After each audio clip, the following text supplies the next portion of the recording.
Baik, kembali di Morning Talks kita masih membahas soal bahaya kampanye nikah muda dan saat ini sudah bergabung bersama kita Reza Indragiri, psikolog yang juga kepala atau ketua bidang pemantauan dan kajian dari LPAI. Mas Reza, benar ya atribusinya ya Mas ya? Ya boleh, saya Boleh. juga kerja di Lentera Anak Foundation Mas, jadi bebas. Oke, baik. Terima kasih Mas Reza sudah bergabung bersama kami. Mas, ini kita bahas soal kampanye Aisyah Weddings. Meskipun soal Aisyah Weddings ini kita nggak tahu sebetulnya betul ada atau enggak. Tapi apa yang disampaikan oleh Aisyah Weddings ini jelas menjadi concern publik begitu. Nah, Mas Reza melihatnya Ya, gimana, Mas? ya poin pertama memang sangat penting bagi kita semua untuk memastikan ini memang betul-betul ada perusahaannya atau tidak.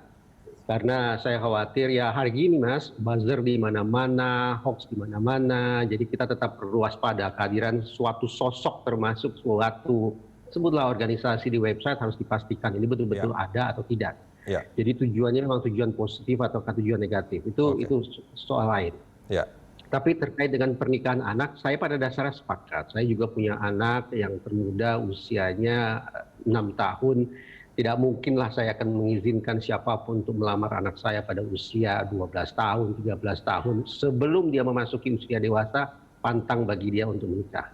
oke, Tetapi persoalannya, kita harus memandang persoalan ini secara lebih luas. Tidak melihat persoalan pernikahan pada anak-anak sebagai sebuah masalah yang seakan-akan terisolasi dari masalah-masalah lainnya.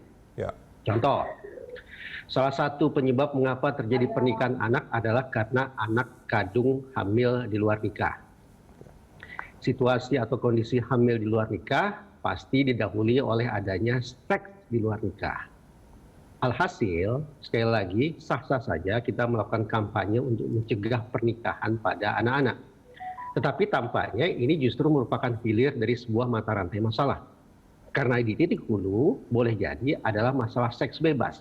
Nah, pertanyaan saya bagi kita semua, bagi negara adalah kalau kita sungguh-sungguh concern, sungguh-sungguh risau oleh permasalahan pernikahan pada kalangan anak-anak, seberapa jauh kita punya kepedulian yang sama untuk menekan peristiwa bahkan mungkin fenomena seks di kalangan anak-anak, seks di luar nikah.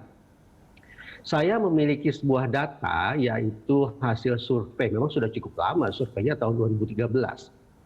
Konon survei ini dilakukan oleh dua institusi negara yaitu KPAI dan Kementerian Kesehatan. Angkanya fantastis, bahwa berdasarkan survei tersebut, anak-anak dalam kurung remaja Indonesia yang melakukan seks di luar nikah itu persentasenya mencapai 60-an. 60-an persen berarti berdasarkan survei tersebut bisa dikatakan anak-anak kita maaf sudah tidak perawan lagi, sudah melakukan seks bebas, sudah melakukan tindakan atau aktivitas seks yang beresiko. Nah, dengan angka atau persentase itu saja sekali lagi ini merupakan panggilan nyaring bagi kita semua untuk paling tidak menaruh kepedulian setara, menyelenggarakan program-program dengan bobot yang sama untuk menekan permasalahan di tingkat hulu ini, oke. yaitu permasalahan seks Mas, bebas ya, atau seks Mas di luar Reza, nikah. angka 60% itu besar sekali tuh, Mas. Dan ini di 2013 Begini, ya? ya, saya pernah bertanya ke KPAI tentang angka ini. Di kepengurusan yang sekarang, mereka Ya, katakan KPAI tidak pernah melakukan survei semacam itu. Tapi saya minta KPAI untuk memastikan lagi.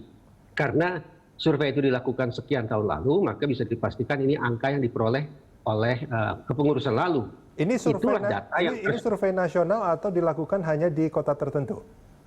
survei nasional, survei nasional. Data itu saya peroleh dan sudah tersebar di media online. Penyelenggaranya ada dua, yaitu KPAI dan Kementerian Kesehatan. Anggaplah bahwa kita berbicara tentang fenomena gunung es ini. Seks bebas, apalagi seks bebas di kalangan anak-anak, kemudian pernikahan anak-anak, ini kan semua persoalan atau fenomena gunung es. Jadi tanpa kita berbusa-busa bicara tentang statistik sekalipun, nalar sehat kita akan mengatakan fenomena ini amat sangat banyak jumlahnya di masyarakat kita. Oke, Nah, saya berkeyakinan sekali lagi, kalau titik hulu ini tidak dicegat, maka tampaknya akan sulit bagi kita semua untuk memastikan bahwa target-target untuk menekan kasus pernikahan anak akan bisa ditekan. oke. Baik. Mas Reza, kita ke Bu Leni dulu. Bu Leni, angka yang disebutkan Mas Reza itu menurut saya orang awam ini agak mengkhawatirkan sebetulnya. Nah, dari kementerian sendiri apakah punya data seperti itu atau ada data lain? Jadi kami di tahun 2018 Ya. itu punya survei yang terbaru ya, maksudnya tentang bagaimana kita melihat angka kekerasan terhadap anak, karena tadi saya sampaikan di depan bahwa perkawinan anak ini bentuk salah satu pelanggaran hak anak ya. Jadi anak-anak juga mengalami kekerasan dan eksploitasi di dalam kejadian perkawinan anak ini. Dan jumlahnya tadi kalau nggak salah, Bu Leni tadi kalau nggak salah di 2019 11 dari 100 pernikahan itu adalah pernikahan anak, betul ya? 11, kurang lebih 10,82 atau 10,82%. Oke. Ya, itu mereka menikah di bawah usia 18 tahun. Baik. Nah, di data survei tadi 2018 itu 1 dari 5 anak perempuan itu mengalami kekerasan fisik, 3 dari 5 anak perempuan mengalami kekerasan emosional, dan 1 dari 11 anak perempuan mengalami kekerasan seksual. Nah, ini yang dampaknya salah satunya yang tadi disampaikan oleh Mas Reza tadi ya. Nah, tapi kita harus melihat juga bagaimana siapa di sekeliling anak ini ya. Tentunya selain kita harus memberikan tadi edukasi tentang kesehatan reproduksi, hak-hak reproduksi dan lain sebagainya, sehingga anak juga paham bahwa dia juga harus menjaga dan melindungi dirinya. Kita juga harus melihat juga bagaimana ini peran dari orang-orang di sekeliling anak tersebut, yaitu orang tua, keluarganya, bagaimana dia melakukan pola pengasuhan, ya, apakah dia membiarkan anaknya bergaul bebas, ya, atau dia memberikan pengawasan regulasi di tingkat keluarga. Jadi juga bagaimana masyarakat. Jadi ini sebetulnya kalau saya bilang tuh kerja keroyokan gitu ya, harus bersama-sama semuanya. Ya, istilah sekarang mungkin kolaps ya Bu ya, semua stakeholder harus kolaps gitu kalau istilahnya sekarang tuh, kolaborasi. Iya, betul. Baik. Dan itulah tadi yang gerakan bersama pencegahan perkawinan anak itu tadi, itu sudah berkoalisi 15 kementerian lembaga, dan saya rasa lebih dari 65 NGO ya, sudah NGO bergabung di sana. Itu di tingkat nasional dan diikuti semuanya di tingkat provinsi dan kabupaten kota juga. Cuman kalau kita menghitung banyaknya mereka yang concern, tapi kalau hasilnya mungkin masih belum sesuai dengan harapan, berarti ada sesuatu yang harus segera dilakukan. Ini kalau dari angka yang tadi boleh nggak kalau saya sebut sebetulnya situasi pernikahan dini, termasuk juga yang para penyebabnya seperti seks bebas dan juga mungkin kemiskinan. Ini sebetulnya sudah sangat mengkhawatirkan situasinya saat ini. Boleh saya sebut begitu, Bu Leni? Ya, sebetulnya kalau dilihat angkanya memang cukup tinggi ya. Jadi memang makanya kampanye kita stop perkawinan anak. Ya. Jadi kita istilahnya juga yang kita gunakan perkawinan anak ya, karena untuk lebih jelas bahwa salah satu pengantinnya tidak ada yang usia anak gitu. Nah, ini kita bergerak ya, maksudnya ranahnya banyak yang bisa dilakukan, regulasi juga bisa, dan ini. Ya, dan semua stakeholders juga harus ikut terlibat paling tidak ya Bu ya. Bagaimana untuk melindungi anak dan mencegah ada pernikahan anak, termasuk juga ya itu tadi para penyebabnya. Mas Reza, ini dengan melihat situasi seperti ini dan juga tadi ada data yang disampaikan sama Bu Leni. Apa yang mestinya segera dilakukan, Mas Reza? Memastikan ulang bahwa ketika kita bicara tentang pendidikan seks pada anak, itu tidak semata-mata mengedukasi anak tentang bagaimana mengatasi atau mencegah terjadinya kekerasan seksual. Kekerasan seksual yang saya maksud adalah yang ekstrim-ekstrim, seperti ruda paksa atau perkosaan dan sejenisnya. Tetapi ini termasuk dalam pendidikan seks bagi anak adalah tentang kapan gerangan seks itu boleh dilakukan dan bagaimana seks yang dianggap sehat itu. Harus saya katakan, Mas, di Indonesia ini termasuk dalam rumusan salah satu rancangan undang-undang yang boleh jadi dalam waktu dekat akan disahkan.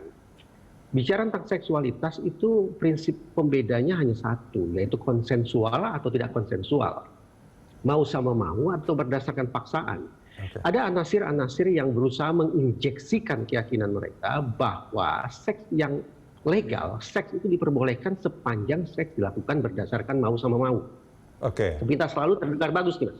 Sempita selalu terdengar bagus. Seks yang legal, seks yang sehat, seks yang boleh, seks yang positif adalah kalau dilakukan berdasarkan mau sama mau. Itu relevan, tapi semestinya kita harus mundur satu langkah ke belakang, yaitu seks yang boleh, seks yang sehat, seks yang legal, syarat mutlaknya, titik awalnya adalah seks yang dilakukan di dalam sebuah pernikahan. Boleh nggak kalau saya simpulkan gini, Mas Reza, sebetulnya tentang pernikahan dini dan juga ada hubungannya dengan seks dan juga mungkin ada penyebab-penyebab lainnya, ini ada upaya untuk mendoktrinasi kepada anak dan itu juga semacam pemaksaan Bukan hanya mendoktrinasi anak, Mas. Oke. Tapi saya menangkap sinyal-sinyal ini juga mendoktrinasi mindset seluruh masyarakat Indonesia. Baik. Bahwa sekali lagi, seks yang legal, seks yang sehat, seks yang boleh adalah seks yang didasarkan pada mau sama mau. Oke.